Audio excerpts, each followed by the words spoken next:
Hi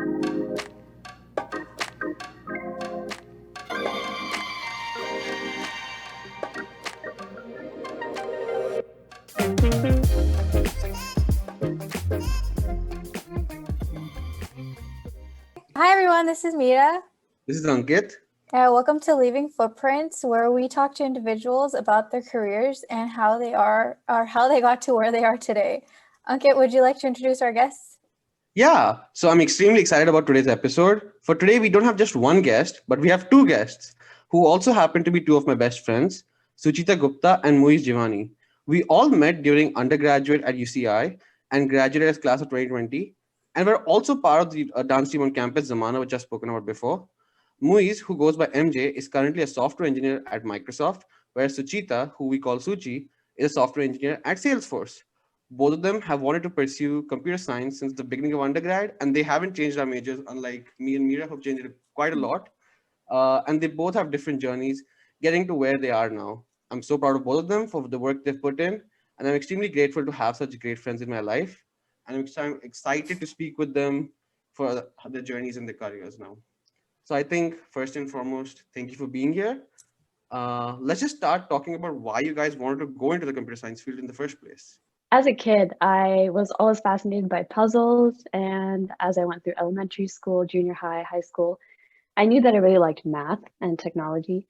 And I think the biggest influence was my dad, who was an engineer, and he eventually moved into manager positions. My brother, who's 6 years older, he also graduated with a degree in CS. And most of my first cousins actually are engineers. So I'd say they played a pretty big part in making it look cool and interesting to me. And I was pretty confused up until even like my senior year in high school. I was also interested in dentistry because I like biology and chemistry, but I also like this math sciences side. So I was like, okay, I'll try APCS and I'll try AP Bio my senior year in high school. And I ended up liking computer science far more than biology. And that's when I kind of decided, okay, I'll take the CS try. What about you, MJ? So my story is a little different. I actually wanted to be an actor growing up. Like I was a lot into the arts side. Like I was a lot into dancing, acting. I did a lot of amateur acting competitions. I have been vegetables, different kinds of fruits, acted so acting was something that I was growing up with, really fond of dancing.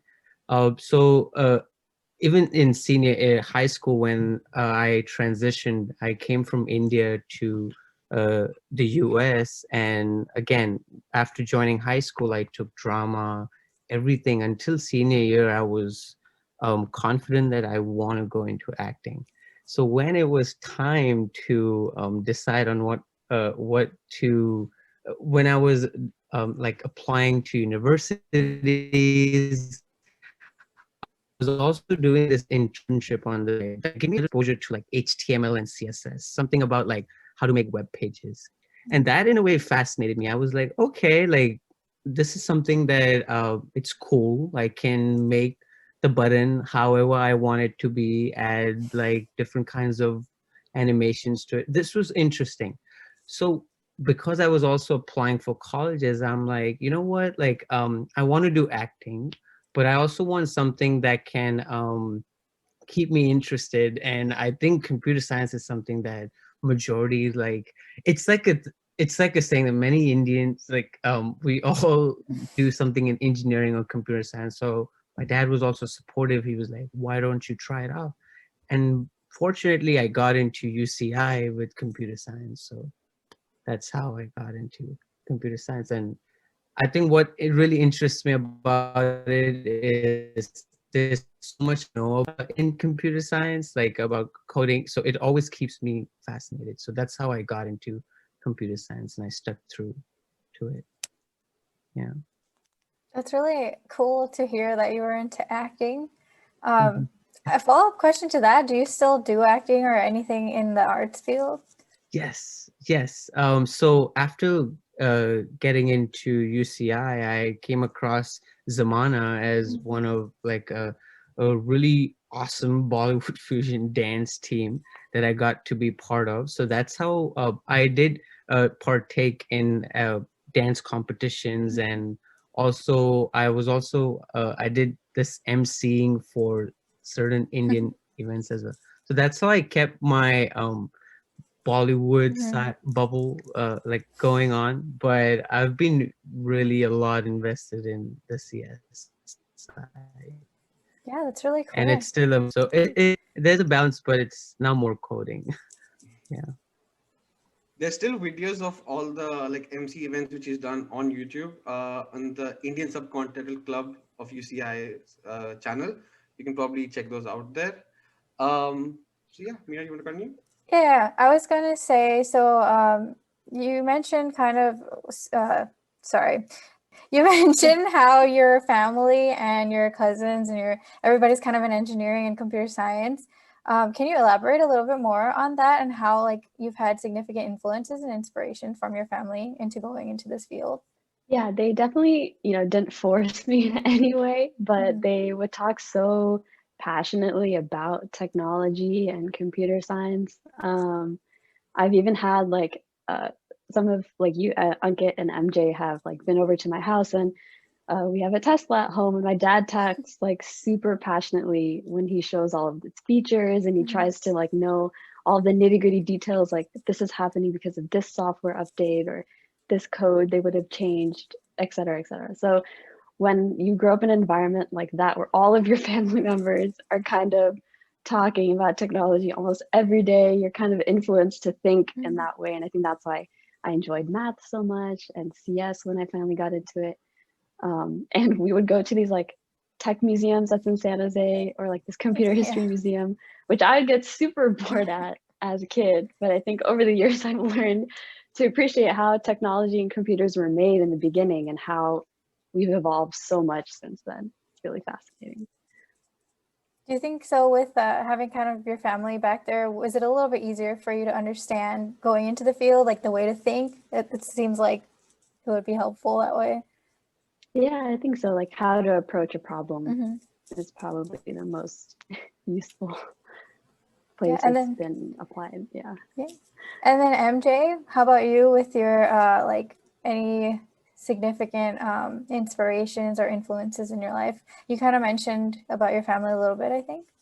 Yeah, my family was never into the tech side, but I think my biggest motivation was like the people I was working with, the people I encountered, like my professors, even Suchita, like at various points of like my journey through this CS major, a lot of people have motivated me to be truly invested in this field.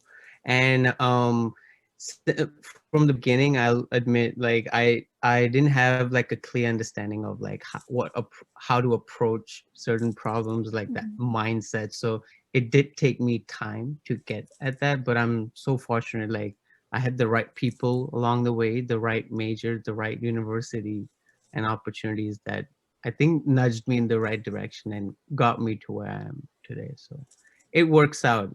Yeah. It all works out in the end. That's awesome. It's definitely really important to surround yourself with the people who will push you to do your best. Yeah, I agree with what just MJ just said.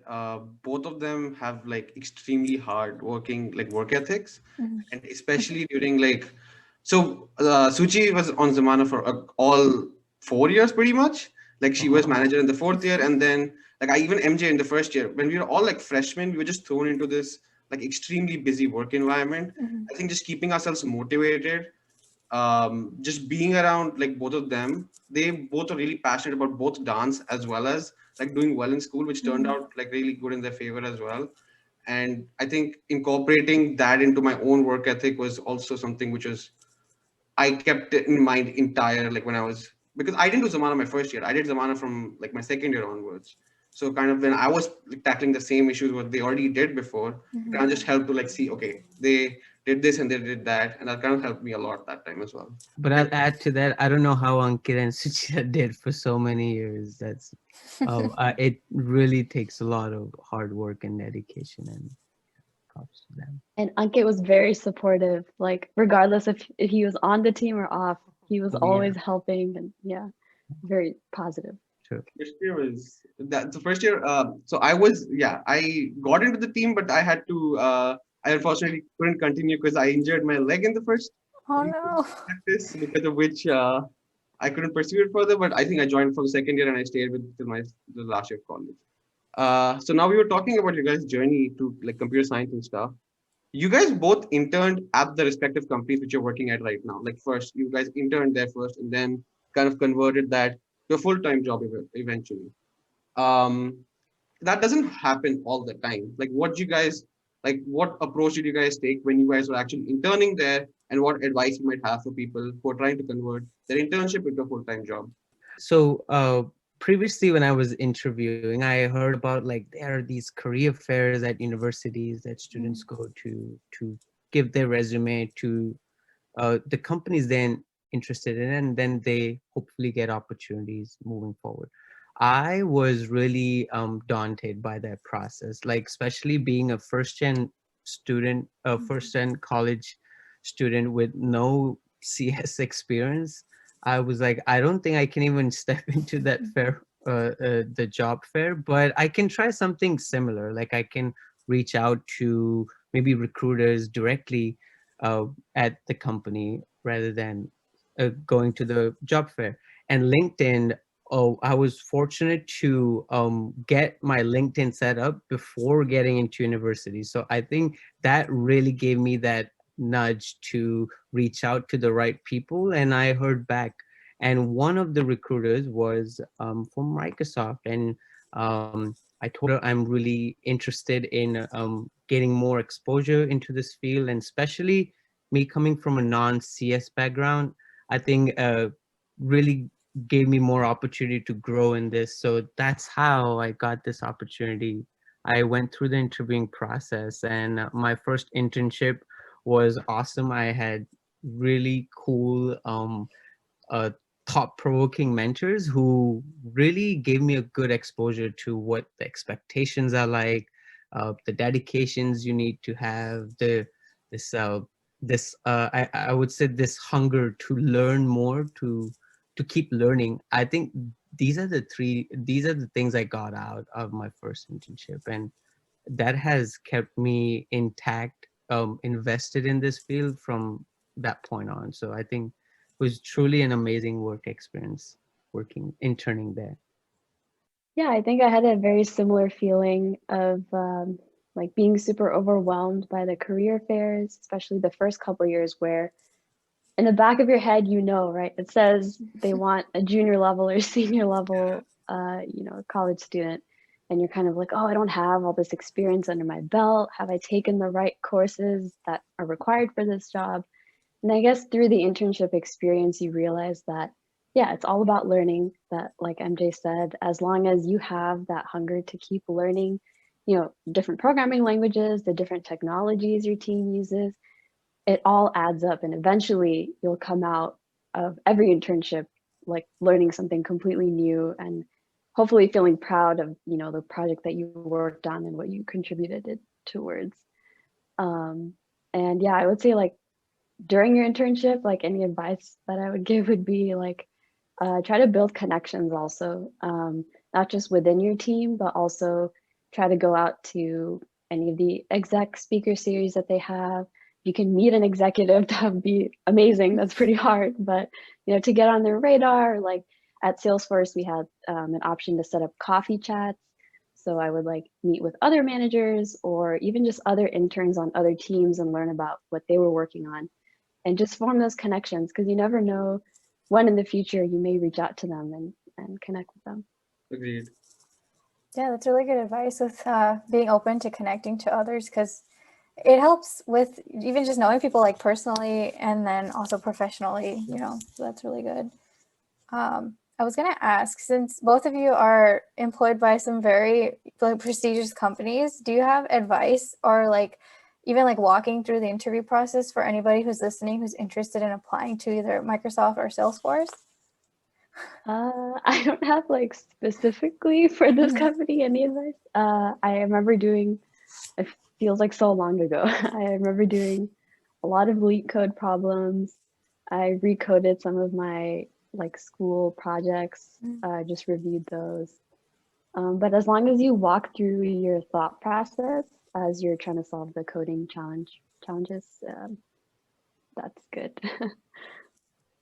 I would also like, I would definitely agree with Suchita on like lead code, and there's also HackerRank that these they give you really interesting coding assignments to complete, and you can do it in whatever language you want to code in, but that really puts you in the right mindset of how you can approach certain kind of problems to spruce up some of your topics that you're not good at. But I think most importantly, they should also be open to fail, I would say, at interviews, because I realized that I had 5 rounds of interviews, 45 minutes each, 10-minute gap, and majority of the questions that were asked were really uh, they did require a lot of technical skills, but more than that, it was also more about, oh, is this person thinking just about the problem, or also about problems that could come about like around the problem, like what if the user inputs a different in letter instead of number, is he able to catch that, is he able to so I think there were also times when I didn't have any clue to start an answer, and I was like, hey man, like if we can work through this together, give me some context and I'll try to solve it. So it's more about working out the problem as a team rather than just being everything at you. So it's okay to fail as long as you're asking the right question and you're motivated to solve it. Yeah, I think that's really good advice, because I feel like going into these interviews, you feel like you need to know everything, and that just kind of makes your nerves crazy. And I also, like, I've heard before, asking questions and clarifying also gives them a good impression that, okay, well, this person's trying to learn about the problem. So that's really good advice to give. One more thing I would add is, I don't know if that many people try this, but what I also tried and really helped is watched cute animal baby clips on YouTube right before going to interview, because I was really nervous, freaking out on that morning, and I read this article where they were like, psychologically it just helps you like just deal with stress better. And I was not into meditation at that time, so this was my way out, and oh, that really helped. So try that out too, put that in your bucket, and yeah, hopefully it works out. I definitely think that helps. I watch cute animal videos all the time. So So when we were talking about earlier, I think we kind of mentioned that we were class of 2020 and we graduated in the middle of a pandemic. But you guys also not only graduated, you guys also started working in the middle of a pandemic. And it is definitely different from having an internship, because a full-time job is like working completely different. So how do you guys handle that change from like going to school and now going to work regularly? Like, how do you guys handle that change? I'll be honest, I'm not handling it well. Yeah, I was gonna say. I miss university so much. Like this transition has in a way been too sudden for all of us. I think Suchita will agree on that as well, that we expected like a graduation, like a senior trip, all of that. So not having all of that and jumping right into the workforce, it's like it can take a toll on you. It's hard to shift that mindset, but I was really fortunate to have an amazing team to help me ease off some of the problems you run into. Like they were good to send me like a good office setup at home. So I have a really tiny setup in my room that I like, so I get to work from there. And it's hard, you can't see anyone like you're talking to, you can't see their face on video like calls, so it's hard, but I'm getting used to it. And I think it takes time, but you get into the mindset eventually, like the work mindset. But I want to go back to college. Yeah. Yeah, I think same for me. The biggest change was like the social aspect, where you were in this like everyday routine of meeting your friends, studying with them every night, hanging out with them, and it kind of just shut off. March 2020, we all just, went to our respective homes, or we were locked down where we were, and you just had to rely on Zoom calls to stay connected. And when work started, it was hard to know what people's hours were, like if they have families or kids, like, is it appropriate to send this message now, or should I wait till the morning? It's like all of that internal battle you have. Can I set up a video call with them, or will they not turn their cameras on? So like still navigating that even to this day, but it is getting easier, like MJ said. And I also agree, I would much rather prefer being physically in the office than fully remote. I'm sure a lot of the younger generation feels the same. I was going to ask, actually following up with that, has it been hard for you both to kind of separate your work and home since everything's at home now? Yeah. Definitely. It's a struggle. I think I won't speak for MJ, but for me at least, I tend to work late because of that, because I don't have that segregation of, oh, I'm done with work for today, I'm going to head home. It's just like sitting at my desk. Oh, there's this one small bug left. Might as well try to fix that. And then it ends up being 10 p.m. Yeah, I'll agree to that too. Like I also, so when it's at when I'm working at home, I feel like sometimes I'm just working on this problem for so long that I don't know when the time runs by. And now I know that, oh, I don't have to go home. I just have to sleep on my bed over here. So that's why I go sleep. And then the next morning when I wake up, I don't have to travel to the office, and my office is right here. So I don't even have that motivation to like, sometimes I miss breakfast. Like I don't have like a routine set up. I feel like if it had been office, I would have been more punctual, I would say. But sometimes when I was just working at home, I used to dress up.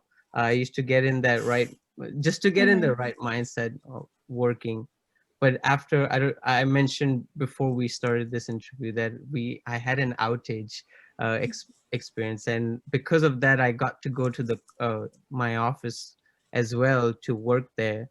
So now I have the opportunity to sometimes go to the office when it's like not that many people are working, or majority of the time work at home. So I'm still at a better condition as compared to Suchita, but I think it's still difficult, like working at home.